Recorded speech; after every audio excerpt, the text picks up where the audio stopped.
Lo dijo en la primera hora.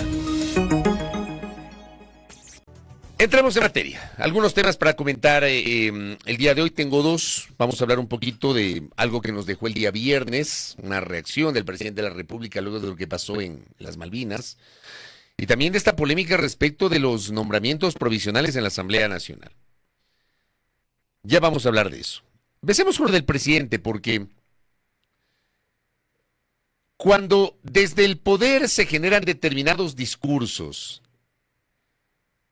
por más que sean muy vendibles para un segmento de la opinión pública, un segmento de la sociedad que clama por combatir con dureza, con fuerza esta crisis de seguridad, pero no se cuidan los detalles, no se cuida el respeto a la Constitución, el respeto a las leyes, el respeto a los instrumentos internacionales de los cuales el Ecuador es signatario, es cuando surge evidentemente la duda, ¿no? O sea, no basta con que desde el poder político, quien ejerce justamente el poder político, genere ciertos mensajes que terminan siendo muy complejos, ¿no?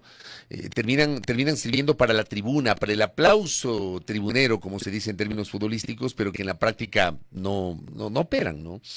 Y vamos con el post que publicó el señor presidente de la República el pasado viernes 7 de marzo a las 9:14 de la mañana. Fue un día después de la masacre en el sector de Nueva Prosperina en Guayaquil, tema que lo comenté justamente en este espacio el día viernes. Una cosa de locos, ¿no? 22 personas asesinadas, 3 heridas, hablamos de 22 víctimas fatales, una reacción de parte de todas las autoridades y de un buen segmento de la opinión pública sobre este tema que realmente es espeluznante. Es la peor masacre que se recuerda de los últimos años. ¿Cuál fue la respuesta del señor presidente de la República? Póngale, por favor. Esta es la respuesta del presidente. Todos los policías y militares que hayan actuado y que vayan a desplegarse en Nueva Prosperina cuentan desde ya con indulto presidencial. O sea, desde ya. Necesitamos que actúen con determinación y sin temor a represalias. Defiendan el país. Yo los defiendo a ustedes. Esto decía el presidente el día viernes. Gracias. Voz del presidente. Todos los policías y militares que hayan actuado y que vayan a desplegarse en Nueva Prosperina cuentan desde ya con indulto presidencial. ¿Qué nos está diciendo el señor presidente de la República? Que esos policías y militares inevitablemente van a enfrentar procesos judiciales, que derivados de esos procesos judiciales van a ser responsabilizados de excesos, y como van a ser sentenciados y las sentencias se van a ejecutoriar, automáticamente va a operar el indulto presidencial. Así no funciona. Por ejemplo, acá, una primera reacción de una connotada académica y jurista, la doctora María Paulina Araujo. Ella conoce de materia penal, ella forma estudiantes y ella ejerce el libre ejercicio profesional conociendo estos temas. Respondía la doctora María Paulina Araujo: indulto se concede después de un proceso penal, con todas sus instancias, recursos y siempre que estén cumpliendo ya la pena. Perdonaría un delito. Si actúan en defensa de derecho propio de terceros a la luz del uso racional de la fuerza, no hay delito que perdonar. Aquí se ha configurado en el imaginario de la gente que policías y militares, pero sobre todo los policías, porque el rol de los policías es justamente la protección interna, la seguridad interna del Ecuador. Ese es el rol constitucional de la policía. Pero aquí se ha puesto en el imaginario de la gente que los policías no pueden hacer uso progresivo y racional de la fuerza. No se logra entender. Aquí no se entiende el uso de la defensa, de la legítima defensa, del derecho a la defensa, cuando un policía justamente está cumpliendo con su deber. Pero hay casos y casos. Y aquí los hemos analizado en reiteradas ocasiones. Otra cosa es que tenemos un aparato de justicia en donde lamentablemente, y ha perdido credibilidad, esta es una de las razones por las cuales la gente no cree en la justicia, que el aparato de justicia no mide con la misma vara porque hay diversas interpretaciones sobre las normas. Para mi concepto, para mi gusto, quien les hable, el problema del Ecuador no es de normas. El problema del Ecuador es de aplicación de las normas y el problema del Ecuador es de interpretación de las normas. No es ausencia de normas. Aquí tenemos un montón de normas, pero aquí se las interpreta de modo discrecional. Pero que dice Paulina Araujo, para ir al indulto, y esto es importante porque, y voy a hacer una digresión, Cuando le han preguntado a Verónica Abad si ella, le habían preguntado, ¿no? Si es que ella asumiría el poder, le concedería el indulto a Rafael Correa. Y lo he explicado en varias ocasiones. Y pongo este ejemplo para graficar cómo procede el indulto. El indulto aplica cuando una persona ha sido sentenciada, la sentencia penal condenatoria está ejecutoriada y está cumpliendo la pena. O sea, la persona está presa. Si la persona no está presa y no está cumpliendo la pena, no procede el indulto, no aplica. Por eso les expliqué hace algunas semanas o meses que esto de preguntarle a fulano, a sultano, si indultaría a Correa no tiene sentido, porque Rafael Correa no está preso. Tiene una sentencia que no ha sido cumplida porque no está en el país, en un centro de privación de la libertad, entonces no aplica. Esa es la figura del indulto. Frente a eso, por ejemplo, voces como la del académico Efrén Guerrero Salgado, que me parece muy interesante, y desmenuzando, Efrén, con maicitos, cómo funciona la figura. Y le responde el señor presidente. Presidente dice, 1, solo se indulta a los que cometen un delito y hayan sido sentenciados. 2, los miembros de Fuerzas Armadas y Policía en el ejercicio legítimo de sus funciones no necesitan indultos. En el ejercicio legítimo de sus funciones no necesitan indultos. 3, policías y militares no son perros de ataque, son profesionales. Escúchelos más. Y generó algunas precisiones el doctor Efrén Guerrero. 1, como muchísimos ecuatorianos, he sido víctima de la delincuencia. De hecho, la última vez me pusieron una pistola en el pecho. Apretaron el gatillo, se trabó. 10 de la mañana en Quito. Desde ese día, yo vivo tiempos extras en el Ecuador. De hecho, perdí mucha voluntad de vivir. Testimonio de vida del doctor. 2, dice, como ciudadano consciente y conocedor de nuestra historia tan complicada, sé que la única manera de que se pueden resolver los problemas de seguridad interna solo se hace a través de un acercamiento integral con política pública. Acercamiento integral con política pública. No solamente hay que apuntar medidas a mano dura. 3, el presidente de la República tiene que utilizar el lenguaje con muchísimo cuidado, y creo que ese es el punto por el cual genero este comentario. No en vano es el responsable directo de la dirección política de la defensa y de la seguridad tal como está en la Constitución. 4, los cuerpos y fuerzas de seguridad del Estado deben actuar con los mecanismos legales que se les ha entregado y que existen. No olvidemos que durante el gobierno de Lasso ya se hicieron reformas a la ley de uso progresivo de la fuerza, porque en el tiempo de Lasso decían exactamente lo mismo, ¿no? Exactamente lo mismo, ya se hicieron reformas. Para alguna gente que dice, ay, la Asamblea no hace nada. No, sí se ha hecho. A la Asamblea hay que criticarle cuando corresponde, como ya mismo voy a generar una crítica sobre la Asamblea. Pero en este caso, la Asamblea sí ha aprobado leyes vinculadas al uso progresivo de la fuerza. Las hay, existen.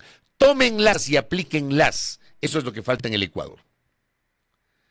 5, dice el doctor Guerrero. Y de hecho, no se ha perdido el principio inicial. Si la vida del servidor policial o militar o la de un tercero está amenazada, se puede usar la fuerza legal. De hecho, es obligatorio. Es un deber objetivo. Esto, por ejemplo, debió haber ocurrido cuando, no sé si ustedes se acuerdan, aquel episodio en 2019, cuando un sujeto asesinó a su pareja en Ibarra, en un hecho que fue transmitido en Facebook. No sé si se acuerdan, ¿ya? Este sujeto, que era extranjero, le tenía del cuello 1 hora y media y los policías no sabían qué hacer. No tenían idea qué hacer. Y el tipo finalmente la mató. Pues ahí comenzó toda esta discusión respecto de cuál es el alcance, de que los policías supuestamente están amarrados de pies y manos que no pueden hacer nada. Falso. Los policías pueden actuar con base en lo que se dice el procedimiento, y ese procedimiento está normado. Lo pueden hacer. Clarito, clarito, dicen acá. Si la vida del servidor policial o militar o la de un tercero está amenazada, se puede usar la fuerza legal. De hecho, es obligatorio, es un deber objetivo. 6. Pero nadie quiere que se use la fuerza de manera ilimitada. Esa es otra cosa, porque de lo contrario, apliquemos acá la misma política de la película La Noche de la Expiación, o la película La Purga, que también se llama. ¿Ya? Que le entreguen 12 horas para que la gente se mate entre sí. No, aquí no existe el uso ilimitado de la fuerza. Porque ya hemos tenido situaciones anteriores, dice el doctor Guerrero, que afectan la legitimidad del trabajo de policías y militares. 7. Por eso tenemos que actuar como ciudadanía que vigile la acción de los cuerpos de seguridad de manera preventiva y que los apoye cuando sea necesario. Y que si hay un error debe ser apuntarlo. Y 8, Esperemos que el presidente escuche a la gente que sabe mucho más que yo y que nosotros que simplemente somos gente de Twitter, decía el doctor. O sea, que qué hilo tan interesante de Fren Guerrero desmenuzándonos el tema del indulto, que además, como lo ha planteado el presidente, termina siendo una manera de vender humo. O prácticamente reconociendo implícitamente que los policías y militares pueden actuar como quieran, que inevitablemente van a enfrentar un proceso judicial, que inevitablemente los van a sentenciar. Y como los van a meter presos, les garantizo que va a haber indulto. Para mí es cuestionable que esto lo señale el primer magistrado de la República, que como dice Fren Guerrero, tiene que cuidar mucho lo que dice. Porque como ha escrito, evidentemente es para lograr el aplauso tribunero. Y pare de contar.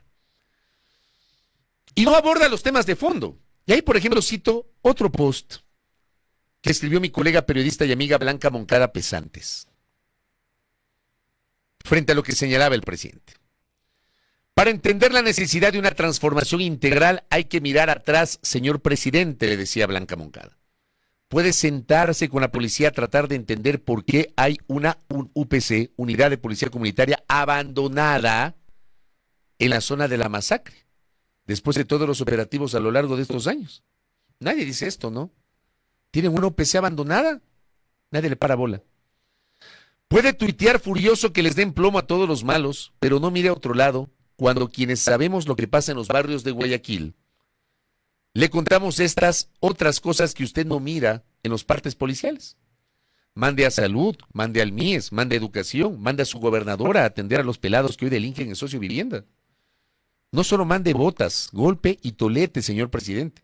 Se lo pido como ciudadana, no como periodista, dice Blanca. Pida que le cuenten por qué debieron renunciar las trabajadoras sociales. O vaya y mire cómo los niños ya no juegan en los parques de la zona.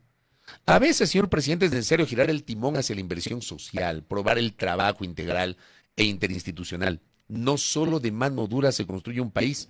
Pilas, le dice Blanca. Yo solamente tengo ahí un reparo. Yo no creo que sea a veces, yo creo que siempre hay que girar el timón hacia la inversión social. Siempre. Usted no se puede quedar solamente con una postura reactiva, sino tiene que apuntar a una postura preventiva. ¿Y cómo genera esa postura preventiva? Con inversión social, con educación, con salud, con inclusión económica y social, con oportunidades de trabajo, con que haya Estado en las zonas abandonadas históricamente por el Estado, no solo por el gobierno central, sino por el Estado en su conjunto, donde no hay institucionalidad. Pero si ni siquiera alcanza con la mano dura en zonas como esa, en donde, como relata Blanca, la UPC de la zona está abandonada hace años. Y aquí nadie hace nada. Entonces, que se entienda esto, que todos queremos seguridad, por supuesto, que mano dura contra los delincuentes, de acuerdo. Pero ¿qué pasa con la otra arista que es todavía más potente, de mediano y largo plazo? Que por supuesto, usted no soluciona el tema social de un día para otro. Pero tiene que comenzar por algo. El tema es que aquí no se comienza, o aquí se hacen esfuerzos aislados. Y con los esfuerzos aislados lo que hacen son boletines de prensa, hacen reels para Instagram o videos para TikTok. Por ahí publican algunas fotografías en X. Para eso sirve. Pero no hay una política integral. No hay una coordinación entre el gobierno central y las instituciones que son regentadas por los gobiernos locales. Para hablar de política de Estado, hay que empezar por algo. No basta con la mano dura. Y de esa mano dura nos vienen hablando un año. Cuando entre el 8 y el 9 de enero, primero declararon el estado de excepción y luego declararon al país bajo conflicto armado interno. ¿Qué ha cambiado en materia de seguridad? Y como dije el día viernes, no podemos circunscribir, y ese es un error por parte de las autoridades, no podemos reducir la espiral de violencia que vivimos a la campaña electoral. Entonces hay que tratar de dejar de vender humo y hablar de lo que realmente es importante, aunque no suene tan popular. Porque un anuncio de indulto a mí me parece peligrosísimo. Maten nomás que nosotros, hay un juicio, le sentencian y nosotros les indultamos. Para mí es un mensaje completamente negativo. Porque no se entiende que hay procedimientos que están normados y sí, los policías y militares pueden actuar. Nadie les limita la acción.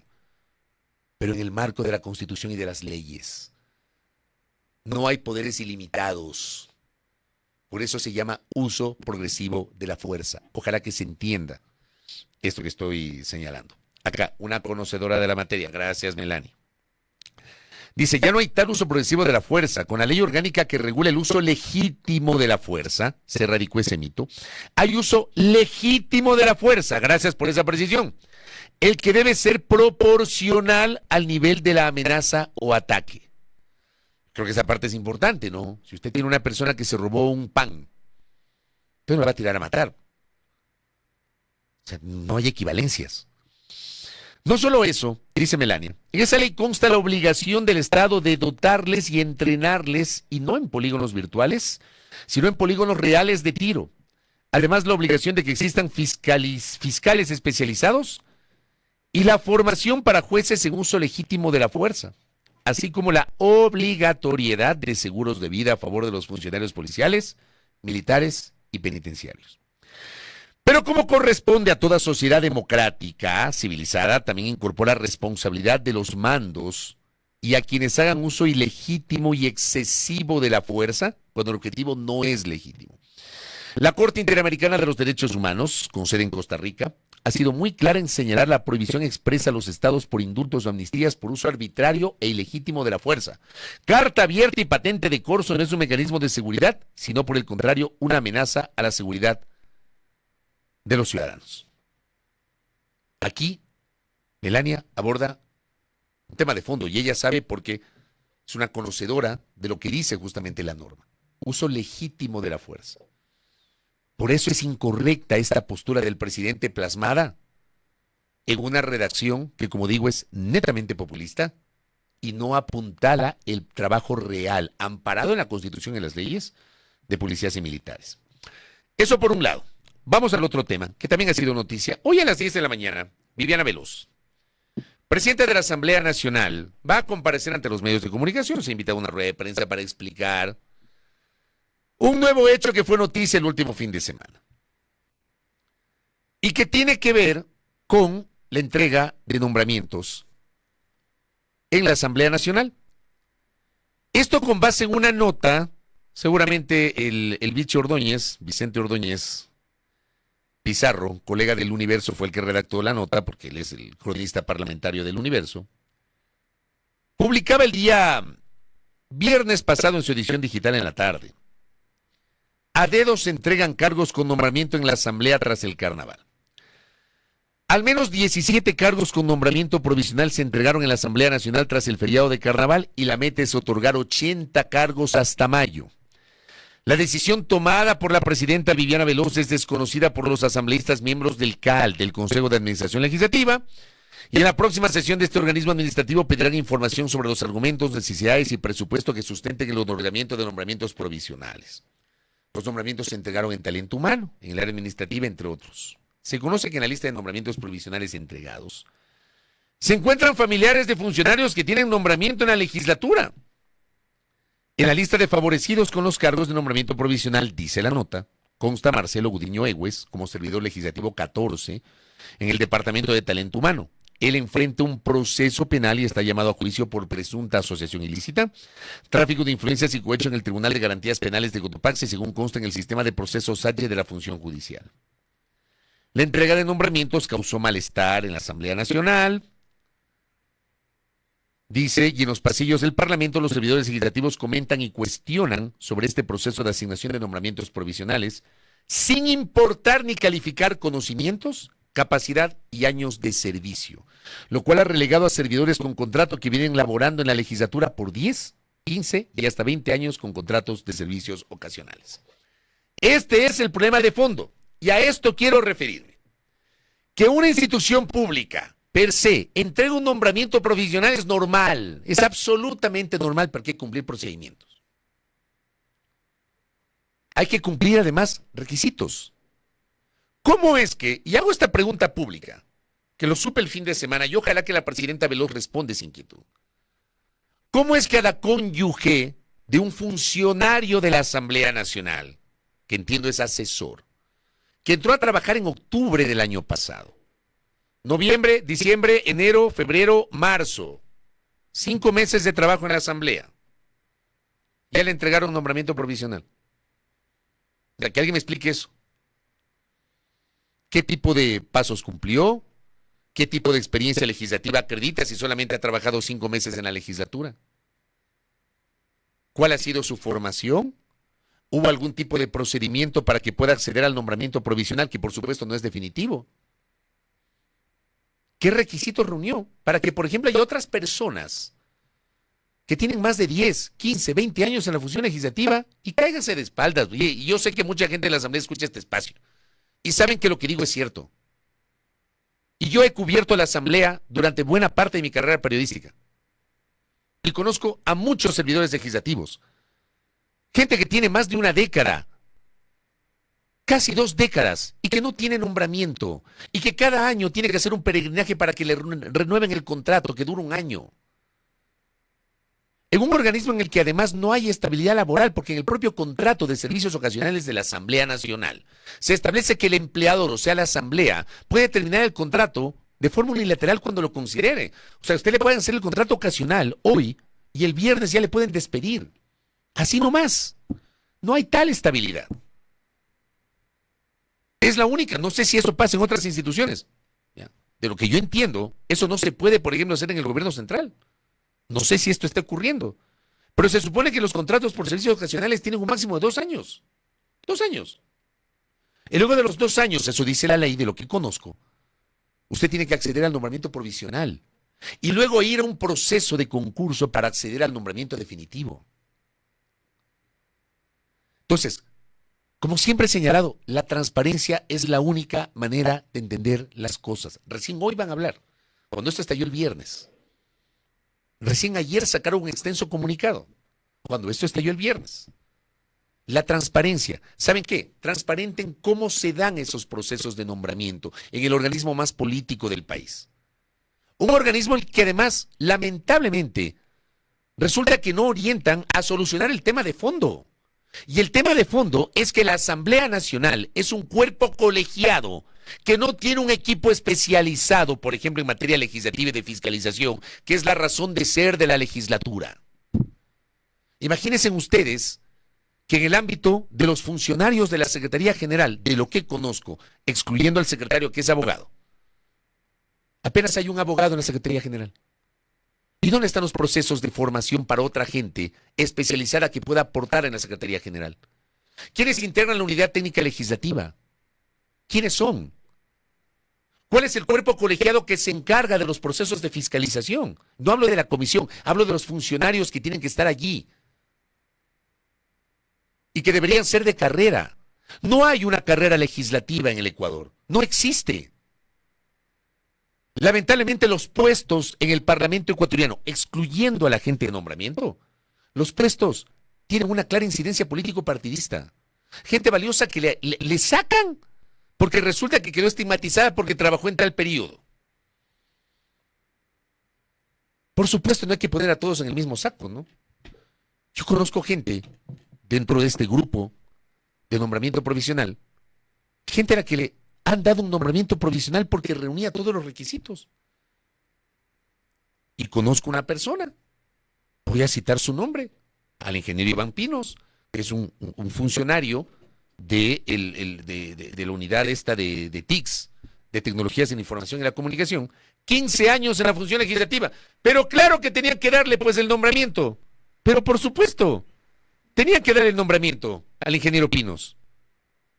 Está bien, pero alguien que está 4 o 5 meses, ¿cómo le das un nombramiento provisional? Que alguien lo explique porque no lo entiendo. ¿Ya? ¿Por qué no se coordina? Porque de lo que yo sé también, este tipo de decisiones que están tomando no han sido, por ejemplo, por lo menos dialogadas con la Asociación de Servidores Legislativos, que yo creo que sí les ha de poder dar un insumo. Yo sí creo que la Asociación de Servidores Legislativos le puede apoyar a la presidenta de la Asamblea Nacional, otorgándole insumos, herramientas para más o menos orientar por dónde están las necesidades. ¿Cuántos servidores de carrera hay en las unidades técnicas de la Asamblea Nacional? ¿Cuántos? Todo eso debería ser transparentado por la presidenta. Acá, por ejemplo, me dice, Durante la muerte cruzada no había un solo abogado en la Secretaría General. Actualmente ya cuenta con abogados desde noviembre del 2023. Qué bueno. Pero que se entienda aquello. ¿Cuál ha sido la respuesta de la Asamblea Nacional? Póngame la parte del comunicado. El día de hoy va a hablar la presidenta. Vamos a ver cómo profundiza la presidenta en este sentido. Entonces, el título del comunicado es: ¿qué responsabilidad tiene esta administración sobre un nombramiento definitivo emitido en 1990? Ninguna. Porque se habla ahí de un sueldo de un conductor que tiene un sueldo de $2,000. Pues una persona que tiene nombramiento desde 1990. Ahí no tiene nada que ver la actual administración, ¿de acuerdo? Entonces, en este comunicado dice: en respuesta a la publicación imprecisa y tendenciosa de un medio de comunicación, la Administración General y la Coordinación de Talento Humano informan a la ciudadanía que ha otorgado 14 nombramientos provisionales a funcionarios que ya desempeñaban funciones en la institución bajo la modalidad de servicios ocasionales. Esos nombramientos se realizaron tras la validación de perfiles y la verificación de cumplimiento de requisitos legales, en concordancia con la reforma del Manual de Descripción, Valoración y Clasificación de Riesgos, aprobada por unanimidad por el CAL el 31 de diciembre pasado. Es importante precisar que esta norma se realizó en cumplimiento de una recomendación emitida por la Contraloría General del Estado en 2021. Asimismo, cabe señalar que la contratación de personal, incluyendo los nombramientos provisionales, no es competencia del CAL. De acuerdo en eso, el CAL no contrata. Las funciones de este máximo organismo legislativo se limita en este ámbito a establecer los procedimientos y mecanismos de evaluación al respecto. O sea, cuando usted le contratan en la Asamblea, en su contrato no aparece ni siquiera el nombre de la presidenta de la Asamblea, el nombre de quien se encarga de la administración general de la Asamblea.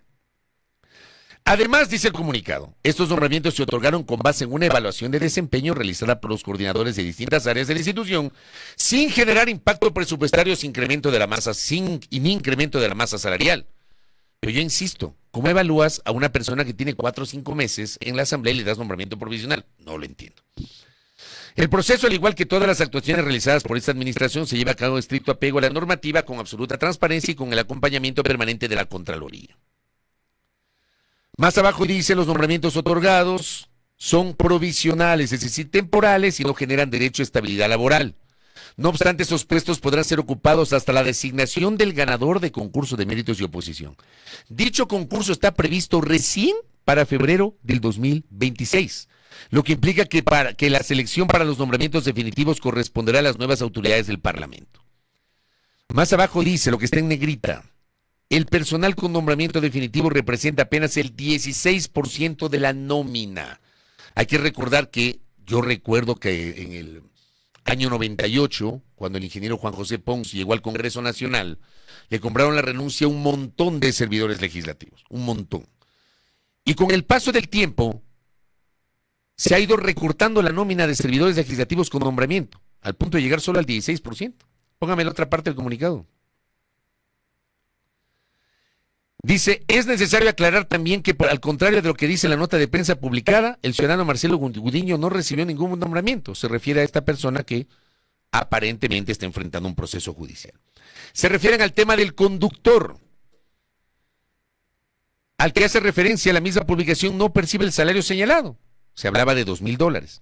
Se trata de un servidor con nombramiento definitivo que le otorgó la institución en 1990. No obstante, el CAL aprobó mediante la misma resolución del 31 de diciembre la mejora de los sueldos de los demás conductores según la estructura ocupacional detallada en el descriptivo de puestos, de $553 a $622 mensuales. La Asamblea Nacional ya cuenta con 76 partidas de las 90 previamente coordinadas con el Ministerio de Economía y Finanzas para nombramientos provisionales, y serán destinadas al personal administrativo de la Asamblea Nacional. Para ello se han mantenido y seguiremos manteniendo reuniones con la Asociación de Empleados, pero de lo que yo sé no han mantenido reuniones con la Asociación de Empleados. Yo tengo esa referencia de la propia gente de la SOCEL, pero acá dicen que se han mantenido reuniones. Coordinadores generales, servidores y demás unidades administrativas para llevar a cabo este proceso de evaluación, de desempeño y cumplimientos de requisitos legales, tal como se hizo para el otorgamiento de los 14 nombramientos provisionales actuales. Así quedarán partidas que estarán disponibles para la administración del periodo 2025-2029. Ahí explican cuál es la naturaleza de los nombramientos provisionales, etcétera. Gracias. De esto va a hablar hoy la presidenta de la Asamblea. Otra vez, lo dije la semana anterior en otro tema, lo digo hoy. Transparencia. Transparencia. Es fundamental. Que haya nombramientos provisionales en el sector público, eso pasa en todo lado, en todo lado. Pero tratándose del organismo más político y además el timing, ¿por qué ahora, en medio de la campaña electoral? O sea, yo no entiendo por qué a veces nuestras autoridades no se dan cuenta. El timing también juega y les puede jugar en contra. ¿Por qué en medio de la campaña? ¿Por qué a puertas de la segunda vuelta electoral? ¿Por qué cuando a la vuelta de la esquina tenemos la posesión de la nueva asamblea que será el 14 de mayo? Esto no podía esperar al 14 de mayo, pregunto. Entonces son cosas que uno no entiende. Veamos qué nos dice el día de hoy la presidenta. Ojalá que con transparencia se explique qué mismo con esto. Que nos permitan acceder a la información real de cómo se ha manejado la entrega de los nombramientos en la Asamblea Nacional. Pero yo les digo, o sea, así, yo no entiendo cómo una persona que tiene pocos meses en la legislatura le han hecho una evaluación de desempeño y le dan un nombramiento provisional. Y no entiendo cómo a gente que tiene años trabajando en el Parlamento ecuatoriano no le dan nombramiento provisional. Yo conozco gente de los medios legislativos, del área de prensa, que ha trabajado más de una década ahí y no tiene nombramiento provisional. Entonces son cosas que yo no las entiendo. Veamos qué nos dice hoy la presidenta. Primera plana. Todas las noticias, todas las voces.